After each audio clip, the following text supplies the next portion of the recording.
ఓం గం గణపతియే నమః. శ్రోతలకు నమస్కారం. మన ఛానల్కు స్వాగతం. భవిష్య మహాపురాణం 53వ భాగం కోటి హోమ విధానం.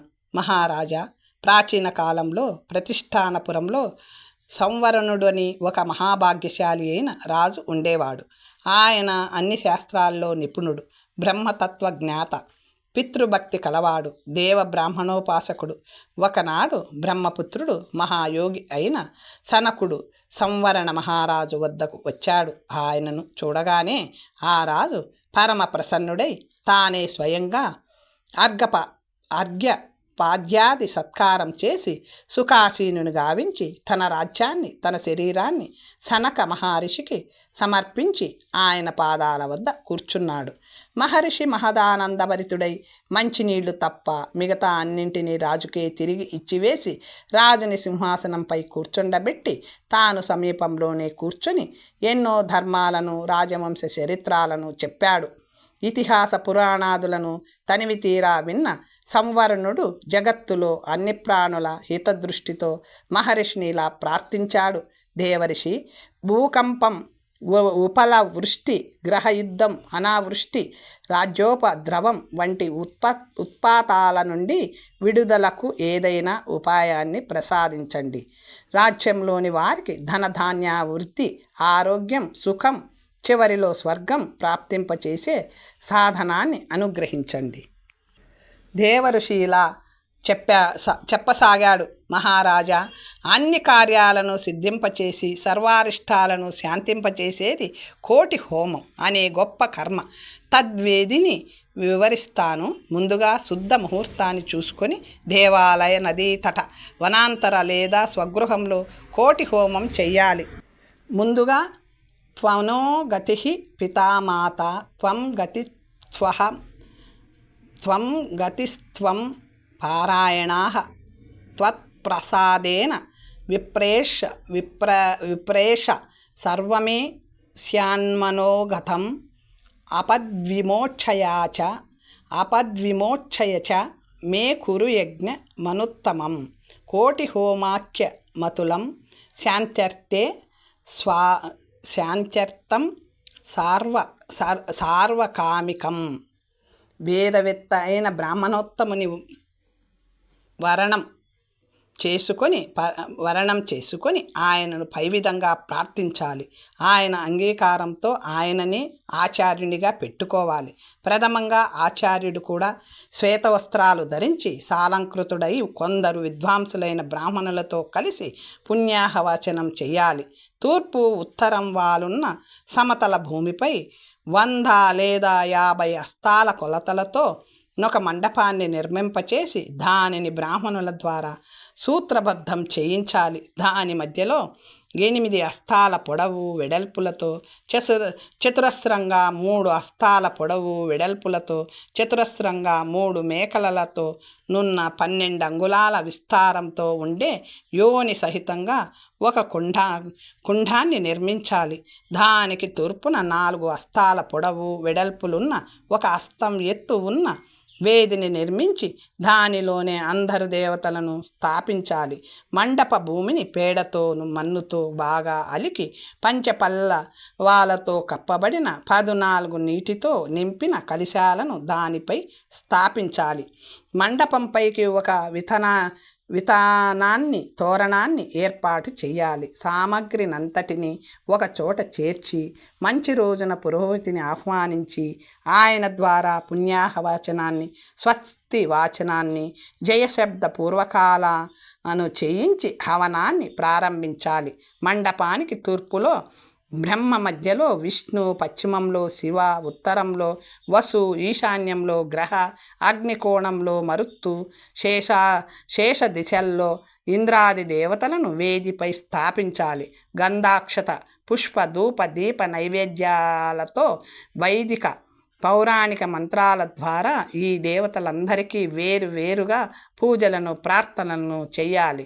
దీని తరువాత వేదపాఠులైన బ్రాహ్మణులతో విధి విధానంగా కుండ సంస్కారాన్ని గావించాలి. కుండంలో అగ్నిని ప్రజ్వలింపచేసి దానిని ఘృతార్చిష నామంతో పూజించాలి.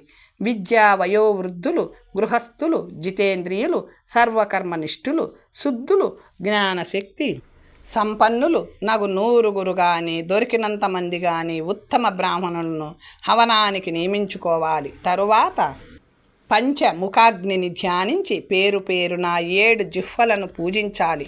పొగ లేకుండా చూసుకోవాలి. ఋగ్వేద బ్రాహ్మణులు తూర్పు వైపు, యజుర్వేదులు ఉత్తరం వైపు, సామవేదులు పశ్చిమం వైపు, అథర్వవేదులు దక్షిణం వైపు తిరిగి కూర్చొని అఘార ఆజ్య భాగ ఆహుతుల నివ్వాలి. ముందుగా బ్రహ్మదేవుని స్థాపించి ఈ కర్మను ప్రారంభించాలి. ఓంకారాన్ని ముందు, స్వాహాని చివర ఉచ్చరిస్తూ వ్యాహృతులను హవనం చెయ్యాలి. నెయ్యిని, నల్ల నువ్వులను, పలాస సమిదలతో కోటి హోమం చెయ్యాలి. 1000 ఆహుతులు పూర్తిగానే పూర్ణాహుతినిచ్చి మరలా అలాగే ఆహుతులను మొదలు పెట్టాలి. ఇలా 10,000 మార్లు పూర్ణాహుతి జరుగుతుంది. ఈ యజ్ఞకాలంలో అందరు బ్రాహ్మణులు యజమాని కామ క్రోధాది దోషాలను లోను కారాదు. సంవరణ మహారాజుకి ఈ కోటి హోమం అధిక సమయం పట్టే ప్రక్రియ కదా. మరి అన్నాళ్ల పాటు సమయమనంతో ఉండడం కష్టమనిపించింది. అందుచేత సంక్షిప్తంగా ఈ మహాయజ్ఞాన్ని చేసే అవకాశం ఉంటే బాగుండుననిపించింది. ఆ విషయమే ఆ ఋషిని అడిగాడు. సనక మహర్షి ఇలా ఆనతిచ్చాడు. మహారాజా, శతముఖ, దశముఖ, ద్విముఖ, ఏకముఖ అని కోటి హోమంలో 4 ప్రకారాలున్నాయి. సమయానుసారంగా ఈ 4ంటిలో ఏది వీలైతే ఆ హోమాన్ని చేయవచ్చు. ఒక అస్త ప్రమాణం గల ఉత్తమ కుండాలను 100ంటిని నిర్మింపచేసి ఒక్కొక్క కుండం దగ్గర ఒక్కొక్క బ్రాహ్మణ్ణి హవనం చేయడానికి నియమించాలి. సమయం చాలదనుకుంటే ఒక్కొక్క కుండం దగ్గర 10 మంది బ్రాహ్మణులను నియోగించుకోవచ్చు. ఒక కుండంలో అగ్నిని రగల్చి దానితోనే అన్ని ఇతర కుండాలను జ్వలింప చేయాలి. దీనిని శతముఖో హోమం అంటారు. అప్పటికి సమయం చాలదనుకుంటే ఒక్కొక్క కుండం దగ్గర 20 మంది బ్రాహ్మణుల చేత హవనం చేయించవచ్చు. అది దశముఖ హోమం అవుతుంది. 2 నెలల కంటే ఎక్కువ సమయం లేకపోతే 2 కుండాలను ఏర్పాటు చేసి ఒక్కొక్క దాని వద్దను 50 మంది బ్రాహ్మణులను నియోగించి హవనం చేయవచ్చు. ఇది ద్విముఖ కోటి హోమము. సమయం అధికంగా ఉంటే ఒకే కుండాన్ని నిర్మించి అగ్నిస్థాపనము చేసి ఉత్తమ వర్ణోత్తపన్నులు, వేదవేత్తలు, సదాచారులు నైన బ్రాహ్మణులను సంఖ్యతో నిమిత్తం లేకుండా కాల వ్యవధి పెట్టకుండా రావించి వారి చేత హవనాలను చేయించే కోటి హోమ ప్రకారాన్ని ఏకముఖ కోటి హోమ స్వేచ్ఛాయజ్ఞం అంటారు. యజ్ఞం పూర్తయినాక గొప్ప మహోత్సవాన్ని నిర్వహించాలి. అందరు బ్రాహ్మణులకు కటక, కుండల, వస్త్ర, దక్షిణ, స్వర్ణ, శతాశ్వాదులను దానంగా సమర్పించాలి. అంతములో కలశాలలోని నీటితో ఆచార్యుడు యజమానుని అభిషేకించాలి. దీనికి ముందు యజమాని చేసే స్నానాన్ని అవభృత స్నానమంటారు అని చెప్పి సనక మహర్షి సంవరుణిని ఆశీర్వదించి వెడలిపోయినాడు. ధర్మజ, కోటి హోమం వల్ల సర్వ సత్ఫలితాలు కలుగుతాయి. ఇంద్రలోకం ప్రాప్తిస్తుంది. మహాశాంతి విధానం. ధర్మరాజా, మహారాజులకు కళ్యాణకారిణియు భయంకర విఘ్నాలను దూరం చేయునదియు నగు మహాశాంతి విధానాన్ని ఆలకించు. అభిషేకములప్పుడు, యాత్రల్లోనూ, పీడకలలు వచ్చినప్పుడు, అపశకునాలు కనిపించినప్పుడు, పిడుగులు ఉల్కలు పడినప్పుడు, జన్మ నక్షత్రంలో కేతువు ఉదయించినప్పుడు, భూకంపం వచ్చినప్పుడు, ప్రసూతి కాలంలోనూ, మూలగంఠాంతంలోనూ, కవలలు కలిగినప్పుడును, రాజుగారి ఛత్రము ధ్వజము పడిపోయినప్పుడును, క్రూర గ్రహ దృష్టి పడినప్పుడు, జన్మ సమయంలో దుష్టగ్రహ కూటమి ఏర్పడినప్పుడును, లగ్న కుండలిలో ద్వాదశ, చతుర్థ, అష్టమ స్థానాల్లో బృహస్పతి, శని, సూర్యుడు, మంగళుడును చేరినప్పుడు, యుద్ధ సమయాల్లో వస్త్ర, ఆయుధ, మణి, కేశ, గో, అశ్వములు నశించినప్పుడును, రాత్రిపూట ఇంద్రధనస్సు కనపడినప్పుడు, సూర్య చంద్ర గ్రహణాలలోనూ రాజులు గాని తత్సమానులు గాని ఈ మహాశాంతిని చేయించి దేశాన్ని కాపాడాలి. దీనివల్ల అన్ని దుర్నిమిత్తాలు శాంతిస్తాయి. ఉత్తమ వర్ణంలో ఉత్పన్నులై శీల సంపన్నులైన వైదిక బ్రాహ్మణులచే ఈ మహాశాంతిని చేయించాలి. విశేషించి ఋగ్వజు రథ అథర్వ వేద జ్ఞాత పవిత్ర జ్ఞాన సంపన్నుడు, జప హోమ పరాయణుడు, అనేక కృచ్ఛ్రాది వ్రతాల ద్వారా శుద్ధి చెందిన బ్రాహ్మణుడు ఈ మహాశాంతికి ప్రశస్తుడైన కర్మిష్ఠిగా భావింపబడతాడు. ముందుగా భగవంతుని ఆరాధించి ఈ క్రియను మొదలు పెట్టాలి. 10 లేదా 12 హస్తాల సుందర మండపాన్ని ఒక దాన్ని నిర్మించి దాని మధ్యలో 4 హస్తాల ప్రమాణంలో ఒక వేదిని, ఆగ్నేయంలో ఒక హస్త ప్రమాణంలో ఒక సుందర కుండాన్ని ఏర్పాటు చేయాలి. అది 3 మేకలతో యోనితో విభూషితమై ఉండాలి. మండపాన్ని పేడతో అలికి చందనమాల తోరణాదులతో అలంకరించాలి. వేదిపై ఆగ్నేయాది మూలలలో క్రమంగా 4, మధ్యలో 1, మొత్తం 5 కలశాలను స్థాపించాలి. వాటిని పంచపల్వాలతో, సర్వ ఔషధాలతో, పంచరత్నాలతో, రోచన చందన సప్త మృత్తికాదులతో, ధాన్యాదులతో, పుణ్యతీర్థ జలాలతో నింపాలి. పంచగవ్యాలను బ్రహ్మ కూర్చ విధానంలో తయారు చేయించాలి. తరువాత వైదిక మంత్రాలతో కలశాలను అభిమంత్రితం చేసి వాటిని పూజించాలి. మధ్యలోనున్న కుంభాన్ని రుద్రకుంభం అంటారు. స్వస్తివాచనములు చేసి అగ్నిని రగల్కల్పాలి. అగ్నిం దూతం అనే మంత్రము ద్వారా కుండంలో అగ్ని స్థాపించాలి. హిరణ్య గర్భాహ అనే మంత్రంతో స్థానాన్ని స్థాపించాలి. అగ్ని పూజనం తర్వాత ఆజ్య నేతితో సంస్కారం చేయాలి. ఆ తరువాత విధిపూర్వకంగా యజ్ఞీయ ద్రవ్యాలను యథావత్గా స్థాపించాలి. దీని తరువాత పురుష సూక్త పారాయణం పాఠం వలె చదవడం చేస్తూ చెరు హోమగుండంలో పక్వం వేయబోయే అన్నంను సిద్ధం చేసి నేలపై ఉంచాలి. తరువాత 18 సెమి 7 పలాస సమిదలతో కుండలలో అగ్నిని పట్టించాలి. ఆఘూర ఆచ్యభాగ సజ్ఞక హవనాలు చేసి ఆపై జాతవేదసేం అను రుక్కు ద్వారా నేతితో 7 ఆహుతులను ఇవ్వాలి. మరలా అదే రుక్కుతో స్థాళీపాక ద్రవ్యంతో హవనం చేయాలి. తరత్ సమందీయం అనే సూక్తంతో 4 పర్యాయాలు హవనం చేసి యమాయ సోమః అనే మంత్రానికి స్వాహ అనే మాటలను కలుపుతూ 7 ఆహుతులు ఇవ్వాలి. తరువాత ఇదం విష్ణుర్ం అనే మంత్రంతో 7 మార్లు ఆహుతులు ఇవ్వాలి. తరువాత 27 నక్షత్రాలకు ఒక్కొక్కటిగా 27 ఆహుతులను ఇవ్వాలి. అనంతరం యత్కర్మాణం ద్వారా హవనాలిచ్చి స్విష్టకృత్ హవనమును గావించాలి. అప్పుడు నెయ్యి తిలలు వేస్తూ గ్రహ హోమాన్ని గావించాలి. తరువాత ప్రాయశ్చిత్త నిమిత్తక హవనం చేసి హోమ కర్మను సమాప్తం చెయ్యాలి. తరువాత యజమానునికి గోచరించిన దుర్నిమిత్త శాంతికై శ్రేష్ఠ బ్రాహ్మణుడు అతనికి కలశంలోని నీటితో ఒక్కొక్క కలశమునకు ఒక్కొక్క మంత్రం చదువుతూ అభిషేకం చెయ్యాలి. మొదటి కలశం సహస్రక్షేణం, 2వ కలశం శతాయుషాం ఇవ్వబడలేదు, 3వ కలశం సజేషాం, 4వ కలశం విశ్వానిదేవం, 5వ కలశం ఋతమస్తుం, తరువాత నమోస్తు సర్వభూతేభ్యాః అనే మంత్రం ద్వారా దిశలను బలి నైవేద్యాలనివ్వాలి. యజమాని స్నానం చేస్తున్నప్పుడు బ్రాహ్మణులంతా శాంతి మంత్ర పాఠం చేస్తుండాలి. 4 వైపులా శాంతి జలాలను ధారగా పొయ్యాలి. చివర మరలా పుణ్యాహవాచన పూర్వకంగా శాంతి కర్మను సంపన్నం చేయాలి. యజమాని బ్రాహ్మణులందరికీ యథాశక్తి స్వర్ణ వస్త్ర శయ్య ఆసన దానాలిచ్చి దక్షిణలివ్వాలి. అనాథలకు వికలాంగులకు కడుపు నిండా అన్నం పెట్టాలి. దీనివల్ల ఆయుర్వృద్ధి, శత్రువుపై తత్క్షణ విజయం సిద్ధిస్తాయి. ధర్మరాజా, ఒక్క విషయం గుర్తుంచుకో.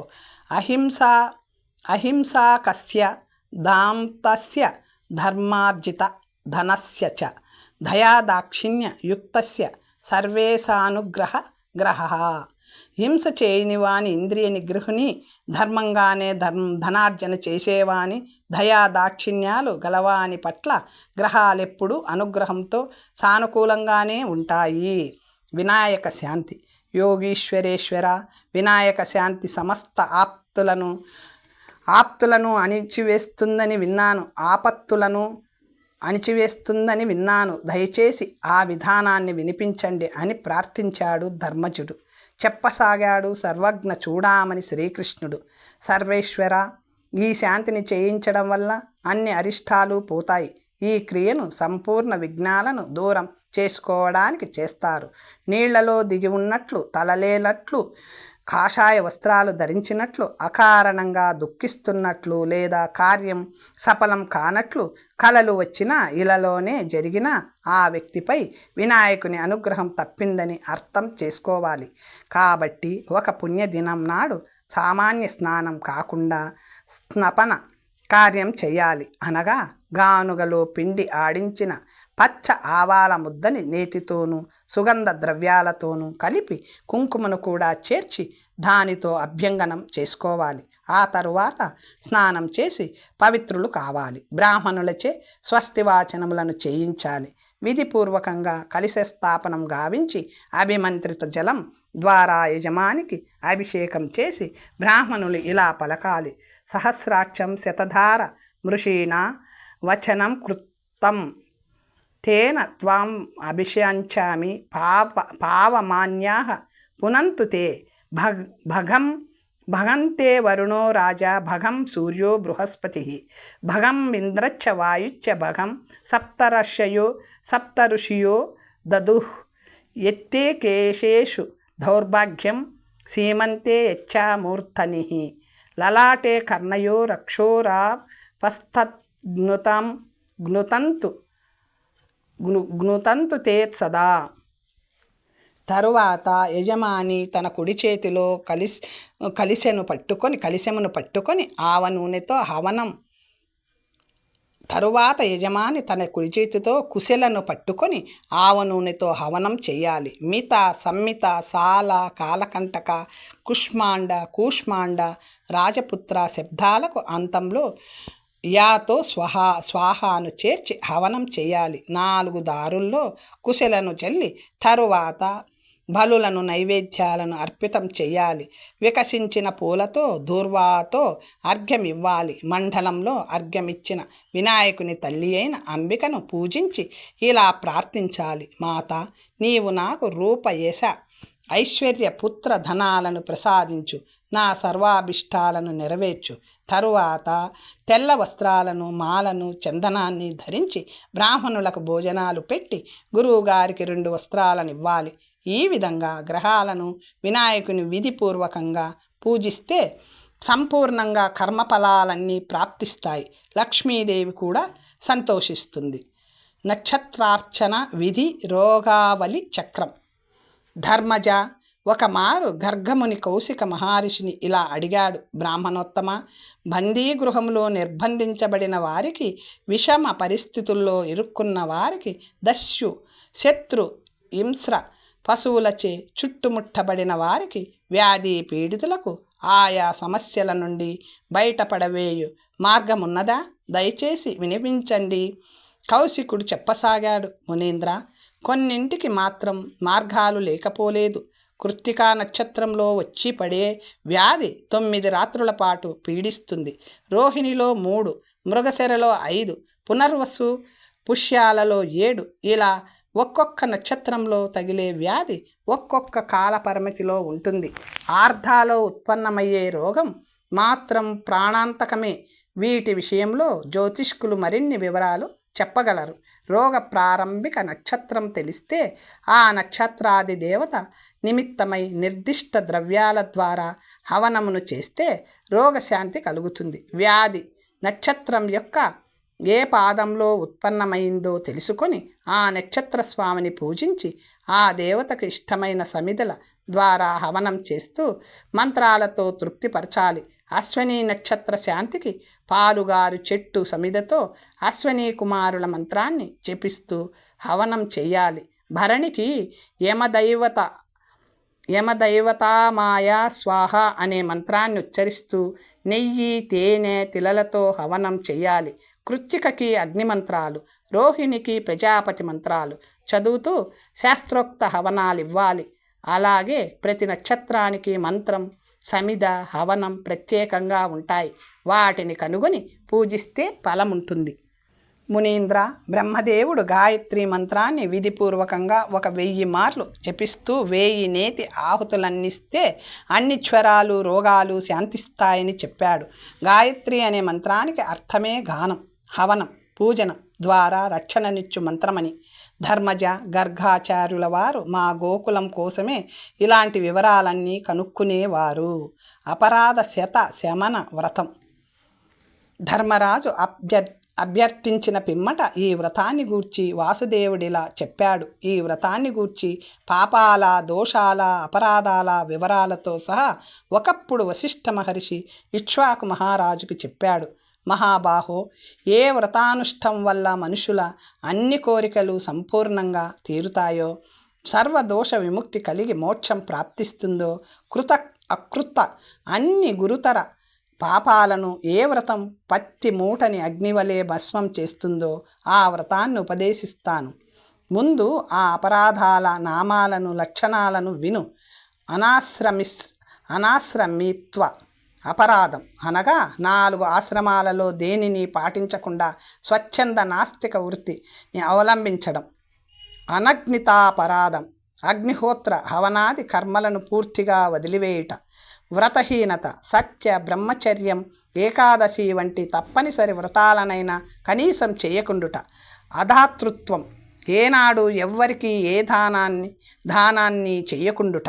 ఇవే కాక అశౌచం, నిర్దయత, లోపం, క్షమ, శూన్యత, జనపీడ, వాంఛ, అమంగళత, వ్రతభంగం, నాస్తికత, వేదనింద, కఠోరత, అసత్యత, హింస, దొంగతనం, ఇంద్రియ పరాయణత, విమనస్కత, క్రోధం, ఈర్ష్య, ద్వేషం, దంభం, శఠత, ధూర్తత, కటుభాషణ, ప్రమాదం, కుటుంబాన్ని వదిలివేయుట, అపూజ్యులను పూజించుట, శార్తత్యాగం, అజపం, బలివైశ్వ దేవాన్ని, పంచయజ్ఞాలను త్యాజించుట, సంధ్యాతర్పణ హవనాది నిత్యకర్మలను చేయకుండుట, అగ్నిని ఆర్పుట, ఋతుకాలం కాని వేళలో సంగమించుట, పర్వాదులలో స్త్రీ సహవాసం, చాడీలు, ఇతర స్త్రీ సంగమం, వేశ్యాలంపటం, అపాత్ర దానం, అల్పదానం, అంత్యజ సంగమం, మాతాపితలను సేవించకుండుట,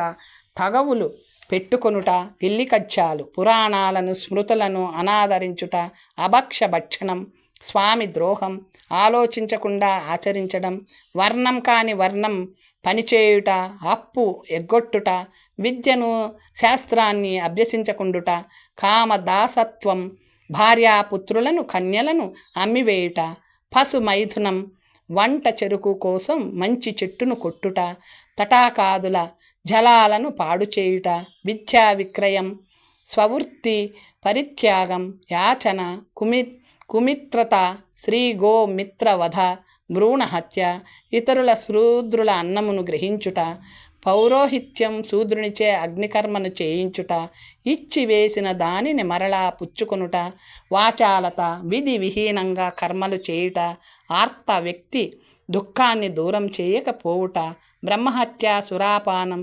స్వర్ణచోరత్వం, గురుపత్ని గమనం, పాతకులతో స్నేహం ఇవన్నీ అపరాధాలు. అనగా భగవంతుడైన సత్యేసుని పూజిస్తే అపరాధాలన్నీ తత్క్షణమే నష్టమైపోతాయి.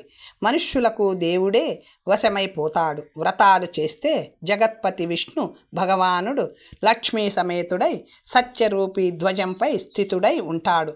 అతనికి తూర్పున వాసుదేవుడు, దక్షిణంలో నృసింహ భగవానుడు, పశ్చిమంలో కపిలుడు, ఉత్తరంలో వారాహ దైవతము, ఊర్ధ్వములో అచ్యుతుడు ఉంటారు. వీరే బ్రహ్మ పంచకాలని తెలుసుకో. ఈయనే సత్యేశుడు. ఈ సత్యేశ భగవానుడు పద్మమును, కౌముదోకియను, గదను, పాంచజన్యమును, శంఖాన్ని, సుదర్శన చక్రాన్ని ధరించి దర్శనమిస్తాడు. ఇతని చరణ కమలముల నుండియే పవిత్ర గంగానది ఉద్భవించింది. ఇతని శక్తులు 8: జయ, విజయ, జయంతి, పాపనాశిని, ఉల్మీలిని, వంచులి, త్రిస్పృశ వివర్తన. భగవంతుడైన హరి శుక్లాంబరధారి, సౌమ్యుడు, ప్రసన్నముఖుడు, సర్వాభరణయుక్తుడు, శోభాయమానుడు, భక్తి ముక్తి ప్రదాత. ఆయనను ఎలా పూజించాలంటే మార్గశిరాదిగా 12 మాసాల్లో 2 పక్షాలలోనూ ద్వాదశి, అష్టమి కుదరకపోతే అమావాస్య దినాలలో శుద్ధి చేసుకొని ఉపవాసపూర్వకంగా వ్రతం చెయ్యాలి. నియమగ్రహణం చేసి తటాకంలో కానీ పుష్కరంలో కానీ ఇంట్లో కానీ స్నానం చేసి నిత్య నైమిత్తిక కర్మలను పూర్తి గావించాలి. ఒక ఫలం ఎత్తు బంగారంతో లక్ష్మీ సహిత సత్యేశుని ప్రతిమ అష్టశక్తి సమన్విత పద్మాసనంతో తయారు చేయించి పాలు నింపిన కుంభంపై స్థాపించాలి. ముందుగా పద్మంలోనున్న కర్ణికపై నెలకొన్న దేవాది దేవుని యొక్క 8 శక్తులను పూజించాలి. అనంతరం ప్రత్యేక భగవానుని అంటే విష్ణువు, సత్యాదేవిని లక్ష్మి విద్యుక్తంగా వివిధ పాద్యాది ఉపచారాలతో పూజించి ఈ విధంగా ప్రార్థించాలి. కృష్ణ కృష్ణ ప్రభో రామ, రామకృష్ణ విభో హరే, త్రాహిమాం సర్వదుఃఖేభ్యో రమాయ సహ మాధవాః. పూజా చేయం మయా దత్త పితామహ జగద్గురో, గృహాణ జగదీశాన నారాయణ నమోస్తుతే. తరువాత శక్త్యానుసారము బ్రాహ్మణులకు దానాలిచ్చి వ్రత సమాప్తిని చెయ్యాలి. ఇలా ఏడాది పొడవునా శుక్ల కృష్ణ పక్షాలు రెండింటిలోనూ చేసి సంవత్సరం పూర్తి కాగానే ఉద్యాపన చెయ్యాలి. బ్రాహ్మణునికి నమస్కరించి, హే బ్రాహ్మణ దేవత, నా సర్వపాపాలు అపరాధాలు దూరం కావాలని దీవించండి అని ప్రార్థించాలి. బ్రాహ్మణుల్లో సత్యేశుడే ప్రవేశించి తదాస్తు అంటాడు. తదనంతరం ప్రతిమలను బ్రాహ్మణులకు సమర్పించాలి. వశిష్ఠుడు ఇక్ష్వాకునికి ఇలా ఉపదేశించి నిష్క్రమించాడు. ధర్మరాజా, బ్రహ్మదేవుడు కూడా ఈ వ్రతం చేసే వారిని ఇలా అనుగ్రహిస్తానని చెప్పి ఉన్నాడు. వ్రతికి అనంత ఫలాలు కలుగుతాయి. సర్వ వేదాధ్యయనం, సర్వతీర్థ భ్రమణం వల్ల కలిగే పుణ్యానికి 1,000,000 రెట్ల పుణ్యం ఈ వ్రతం వల్ల వస్తుంది. వ్రతికి ఈ లోకంలో ధన ధాన్య పుత్ర పౌత్ర మిత్ర ఆరోగ్యాది సర్వసుఖాలు ప్రాప్తిస్తాయి. ధర్మార్థ కామ మోక్షాలు సమయాన్ని బట్టి లభిస్తాయి. ఈ వ్రతాధ్యాయాన్ని చదివిన వారికి విన్నవారికి కూడా సర్వపాపాలు దూరమవుతాయి. కాంచనపురి వ్రత విధి. ధర్మనందన, విశ్వమును ఉత్పత్తి చేసి లాలించి పాలించి సమయం వచ్చినప్పుడు సంహారకారకుడయ్యే అక్షర పురుషోత్తముడైన విష్ణు భగవానుడు శ్వేత ద్వీపంలో సుఖపూర్వకంగా కూర్చొని ఉండగా ఒకమారు లక్ష్మీదేవి ఆయన చరణాలకు పంచాంగ ప్రణామం చేసి ఇలా అడిగింది. భగవాన్, మీరు భక్తులపై మిక్కిలి దయను చూపించు వేల్పు నాపై కూడా అలాంటి దయతోనే ఒక సర్వోత్తమ వ్రతాన్ని ఉపదేశించండి. ఆ వ్రతం చేస్తే రూప సౌభాగ్యాలతో పాటు సమస్త తీర్థ సంసేవనాది పుణ్యం కూడా కలగాలి. అలాంటి ఉత్తమ వ్రతాన్ని ఉపదేశించండి. విష్ణు భగవానుడిలా చెప్పాడు. దేవి, ఆశ్రమాలలో గృహస్థాశ్రమము వలె వర్ణాలలో బ్రాహ్మణంలాగా, నదుల్లో గంగా తీరును, జలాశయాల్లో సముద్రం, భంగి దేవతలలో నా విష్ణు పోలిక, శ్రీమూర్తులలోని లక్ష్మి, కరణి వ్రతాలలో కాంచనపూరి వ్రతం అత్యుత్తమం. ఈ వ్రతాన్ని ప్రథమంగా భగవతి పార్వతి శంకర భగవానులతో కలిసి అనుష్ఠించింది. సీతాదేవి శ్రీరామునితో కలిసి ఈ వ్రతాన్ని చేసి ఉత్తమ ఫలితాలు పొందినది. దమయంతి వియోగ సమయంలో నలమహారాజు ఇదే వ్రతాన్ని చేసి ఆమెను అఖండ సామ్రాజ్యాన్ని సాధించుకున్నాడు. భద్రే, ఈ వ్రతం ఇంద్రాణి, అరుంధతి, సరస్వతి వంటి ఎందరో గొప్ప గొప్ప స్త్రీలచే అనుష్ఠింపబడి వారిని సౌభాగ్యవతులను చేసింది. సామాన్య మానవులలో బ్రహ్మహత్యాది మహాపాతకాలు చేసిన వారు నూనెను అమ్మినప్పుడు త్రాసులో తేడాను పెట్టి మోసం చేసేవారు, కన్యను ఆవును అమ్ముకునేవారు, మాంసభక్షకులు, భూమిని ఆక్రమించేవారు పశ్చాత్తప్తులై ఈ వ్రతాన్ని చేస్తే ఆ పాపాల నుండి నిస్సందేహంగా ముక్తులవుతారు. రమా, ఈ కాంచనాపురి వ్రతాన్ని ఏ మాసంలోనైనా ఏ పక్షంలోనైనా తదియ, ఏకాదశి, పౌర్ణిమ, సంక్రాంతి, అమావాస్య, అష్టమిలలో ఏదో ఒకరోజు ఉపవాసపూర్వకంగా చేయవచ్చు. వ్రతి ఈరోజు కాంచనపురిని తయారు చేసి దానమివ్వాలి. ముందుగా పూర్వాహ్నంలో నదాదులలోని శుద్ధ నిర్మల జలంతో స్నానం చేయాలి.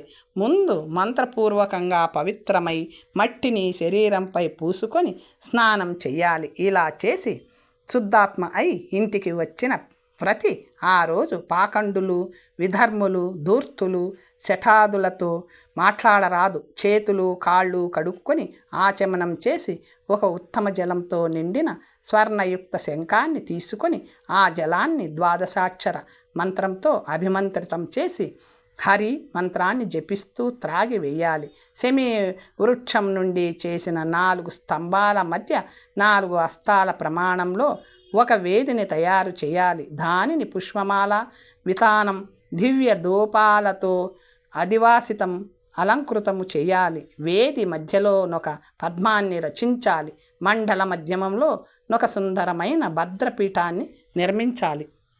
భద్రపీఠంపై ఒక సుందర ఆసనంలో లక్ష్మీదేవిని, జనార్దనుని స్థాపించాలి. అందులో క్షీరసాగరాన్ని భావించుకోవాలి. కలశంపై 4 లేదా 2 లేదా ఒక ఫల పరిమాణంలో కాంచనపురి యొక్క స్వర్ణమయ ప్రతిమను చేయించి స్థాపించాలి. మండలాగ్రంలో నొక జలపూర్ణ కలిశను స్థాపించి దానికెదురుగా అరటి స్తంభాన్ని, తోరణాలను పెట్టాలి.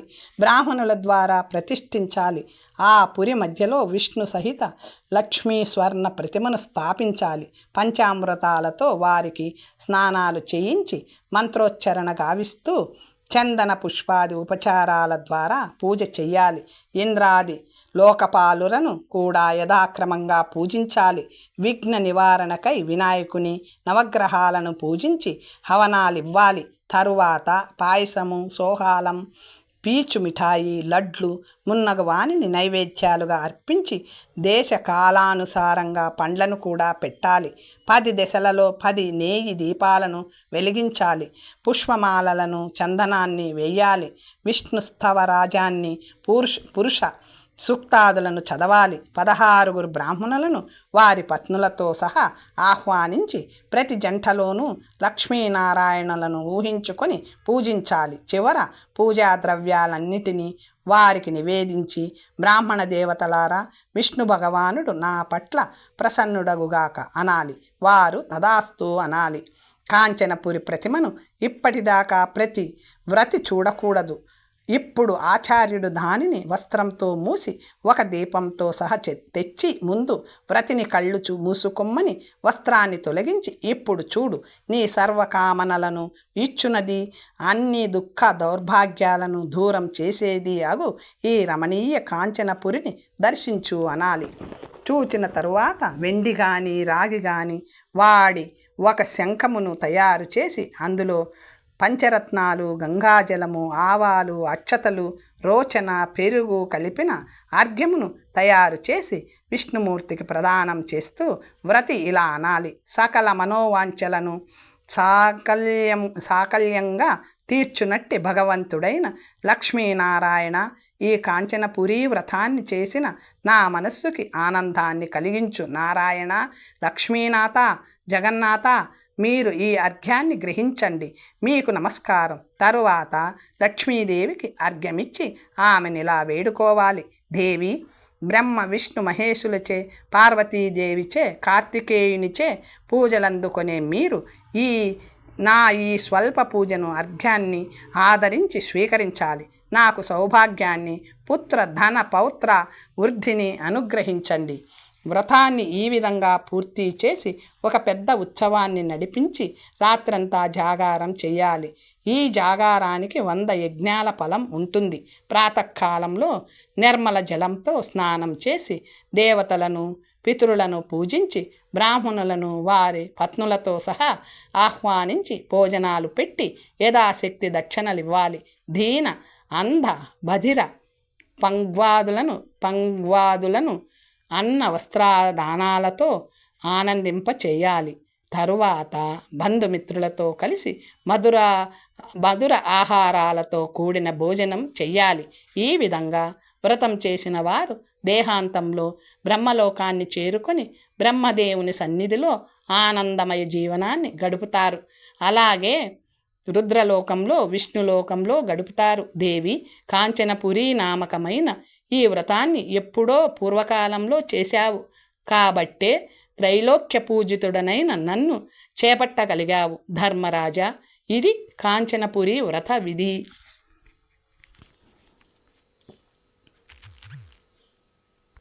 తర్వాత కథ వచ్చే భాగంలో తెలుసుకుందాం. నమస్తే.